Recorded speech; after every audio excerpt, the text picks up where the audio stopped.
You are such a master at creating cohesive scores with lots of tonal nuance between all of them. Can you kind of work or talk through your process in kind of creating all of those different emotional moments in such a cohesive, like, larger project?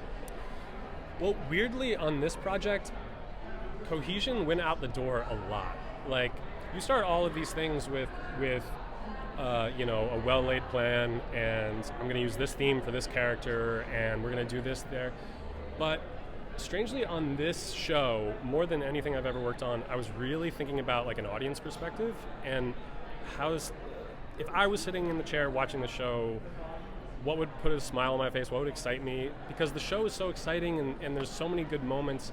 I just wanted the music to not always be afraid of doing like the correct thing, but do things that stuck with our characters and created something exciting and engaging. So there was a lot of times where just like the cohesive architecture just went out the door because something else made me smile while I was making it. And honestly, it was the most like fun-led experience that I've had. It was just like, just go.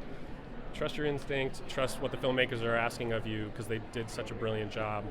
And, and just don't do the obvious and keep it weird. So it's kind of like a almost rom-com, obviously meets spy thriller. Did you reference anything on those almost opposite ends of the spectrum for this? I don't know if I did any rom-com stuff. We definitely tried to stay out of the weeds on that. But, there's so many musical tropes associated with the spy genre. Occasionally we get close to some of those or sort of use them to our advantage. These sort of strings that kind of slide around. But to be honest, it's like Francesca and Donald's take on this. They're not in control. They're not super practiced spies, and it's really so much more about their relationship. So there were some times, like when we were working on the Italian episodes, where you see these beautiful landscapes and you just want to go full James Bond, but I had to restrain myself and say, like, no, these Mr. and Mrs. Smith are not James Bond. They're kind of the opposite. And so it became fun to just try to give them their own personality, and then just like try to, almost, you mentioned Last of Us. I feel like my job on Last of Us was to, especially with a lot of the action set pieces, is like give the audience a panic attack.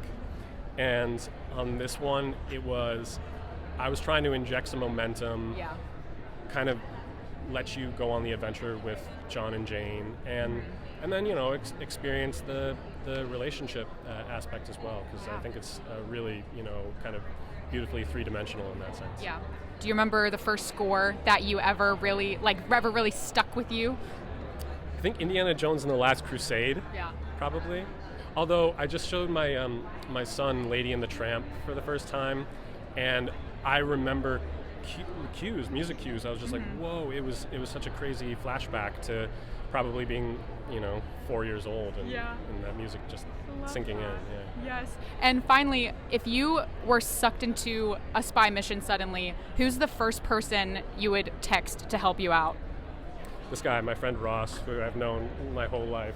I would always text him first to help me out. I love that. Yeah. Awesome. Thank you so much. Yeah. All right. Thank you. Thank you.